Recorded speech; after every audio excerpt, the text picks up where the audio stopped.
From the very beginning of my career, I really enjoyed listening to personal development experts. And some of the ones that impacted me the most were Zig Ziglar and Dan Miller. Now, what I remember, they're both no longer with us. What I remember the most about them are not really the principles they taught so much, but it was their stories. Like Zig was a sales expert coach, and he was from Yazoo City, Mississippi. And he talked about, living on a farm and places that he worked. And one of his illustrations was about priming the pump, that there are a lot of things that you just have to keep going and pushing, even though you're not seeing any water coming out, you just continue pumping, prime the pump. And he would talk about, pump, pump, pump, pump, don't give up pumping. And Dan Miller was another one. And his story was of being a Mennonite kid in that community and his family being farmers and him farming, on their land, but never really feeling like that life was perfectly suited for him. And then he got a hold of a recording of The Strangest Secret by Earl Nightingale. And he listened to that over and over. And it gave him hope that that he really could have a different life, that there was something else out there for him. It just gave him hope to keep going. And those are the things that I remember most about them, despite the fact that I haven't listened to some of their teaching in many years. And today, that's what we're going to talk about: stories, how to spot them, shape them, and share your personal stories in a way that builds real connection with your audience, whether you're on Instagram, whether you're speaking on a stage, or just recording your podcast. That's the conversation we're having today. First, let's talk about why personal stories work. Personal stories are unique from every other thing that you talk about when it comes to your business or your marketing. If you're talking about, you have a methodology, you have a signature process, you have a framework, you have a philosophy, all of those things you talk about all the time, those are very beneficial and helpful, but they're not as memorable as your personal stories.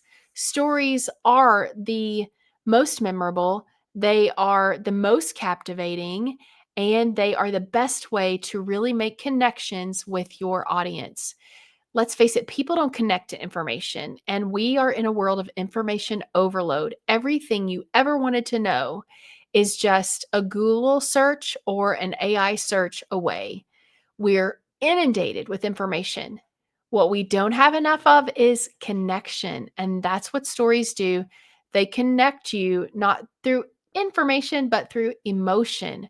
Personal stories, your personal stories, make you relatable instead of aspirational.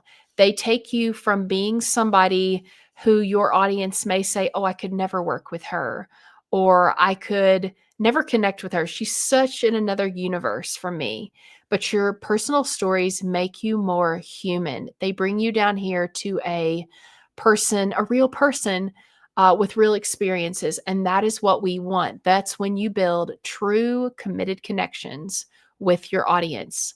So think, what is your favorite speaker or brand? You probably can't quote their signature process, but I bet you remember a story that they told that made you lean in and made you say, "Yeah, this is my kind of person. This is what I really love, this speaker, this author, this brand, whoever it is," because you identified with that story.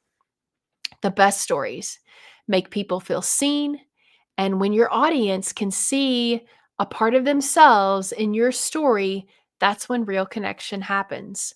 So let's talk about, how do you identify a great story? How do you spot it? What I want to do is to help you find story material from your everyday run of the mill life.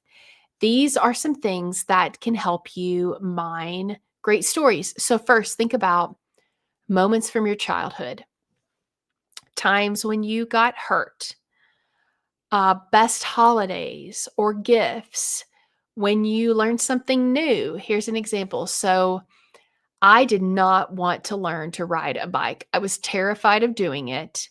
and I just refused. I had one, my parents got me one, I just absolutely refused.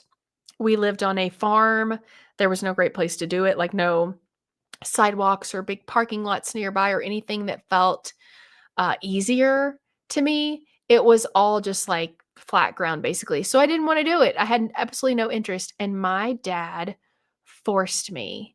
And I was so mad. I was crying. He forced me to do it. But you know what? That is how I learned to ride a bike. And to this day, I'm not a great cyclist. Don't get me wrong. The reason I can get on a bike and bike is because he forced me to do it because he thought every person should know how to ride a bike. And there are some things in life that we really don't want to do, either because they're hard or because we think we're going to get embarrassed or because we know that we're going to have to fall down and get a little beat up in order to finish the thing. And that's what riding a bike was for me. And sometimes still in life, I need the push of somebody telling me, you have to do this so that I will persevere through something that's hard to get the victory, the big win on the other side. That's an example of a memory from my childhood. What about memories like your best memories with parents or siblings or friends? All of those stories that come to mind can be turned into a story that you can use for your business. Here are other ways to find stories. What about everyday funning or meaningful things that occur? For example, I was driving my girls to school the other day, and my youngest says, she's 7. That makes it even better. And she's like, "Oh, I hate my life." And I said, "Why do you hate your life?" "It's raining again." We're having like a historically rainy October here in Salt Lake. And she was so dramatic.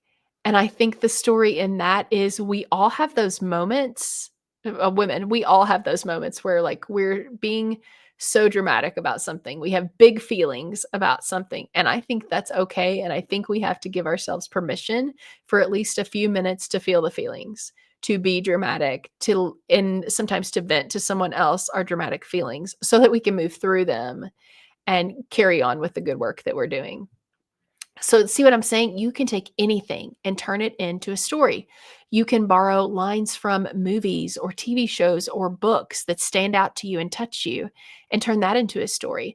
You can also borrow from history if you need something to make you think of a story. So, when this podcast comes out on November the 6th, that's the date Aerosmith played their first concert. You can find this just by Googling what happened in history on this date.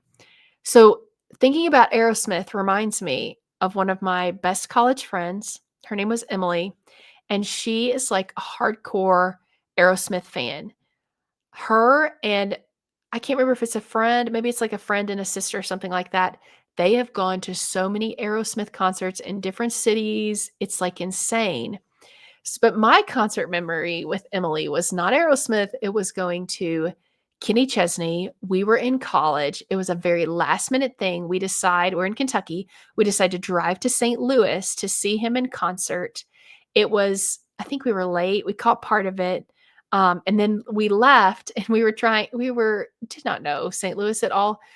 We ended up and I can't even remember who was driving. Was it me or her? Went the wrong way down a one way in downtown St. Louis. And of course, we're screaming the whole time, like praying we do not meet another car.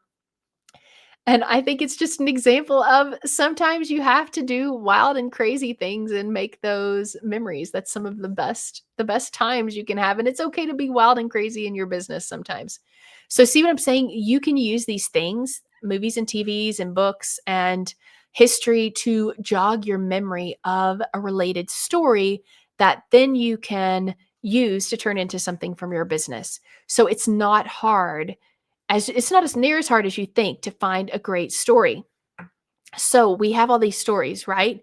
That may be completely unrelated to our business. We need a bridge to connect them. So take your memory and look for, is there any kind of parallel with business? Did I have a perspective shift that I could use? Was there an emotion that relates to my business? Is there a truth that I learned in this memory that my audience could relate to? So ask yourself those things, go through your senses kind of. Was there something I saw? Was there something, anything there that can serve as the bridge between your story, your personal story, and your audience?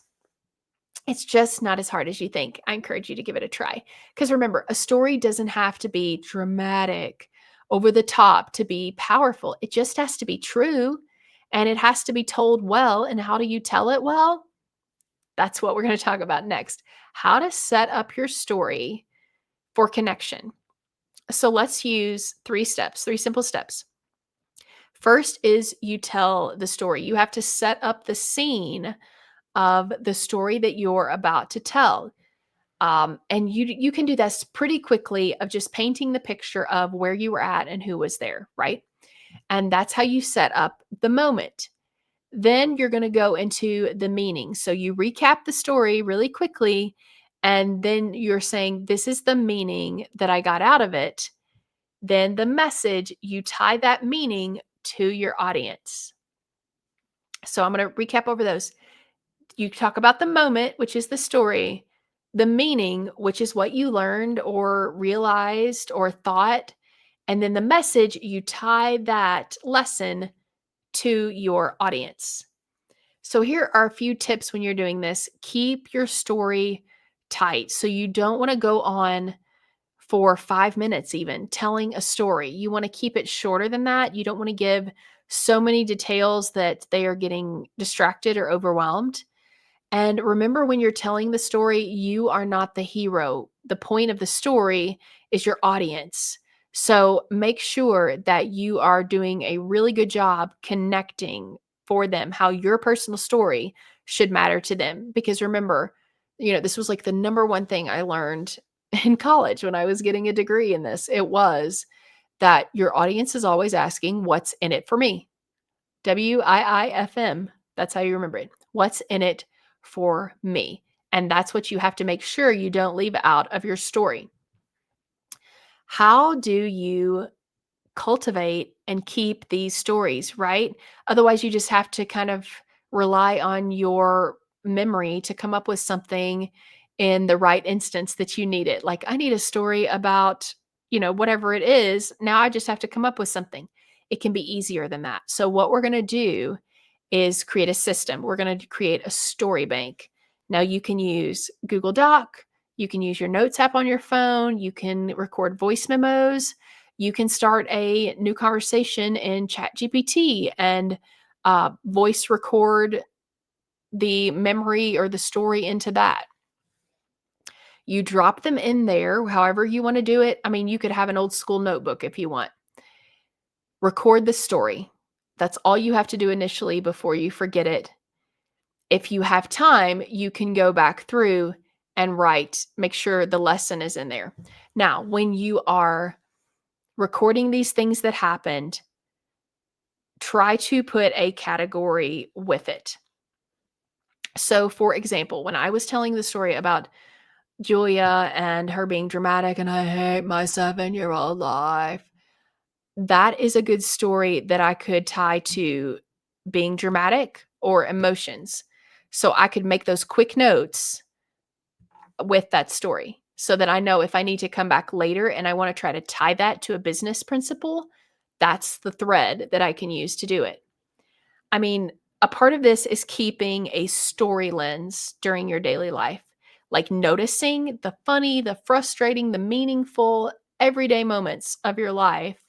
And instead of just, because sometimes it's easy to notice, like, oh my gosh, that was funny, or oh my gosh, that really stood out to me, go the extra step of writing them down somewhere because you have to keep this lens on of, I am a storyteller. I have a business, and that makes me a storyteller. If you've never considered yourself that before, you are. You don't have to write a book to be a storyteller. You don't have to be a speaker on a stage to be a storyteller.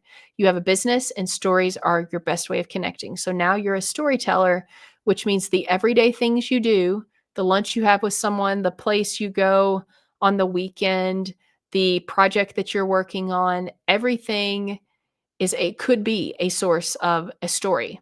So keep that lens on and here's your pro tip, try to capture the story when The emotion is fresh when you remember what happened, how you felt, what you learned. Try to capture it then. And just know that the best storytellers aren't the most interesting people.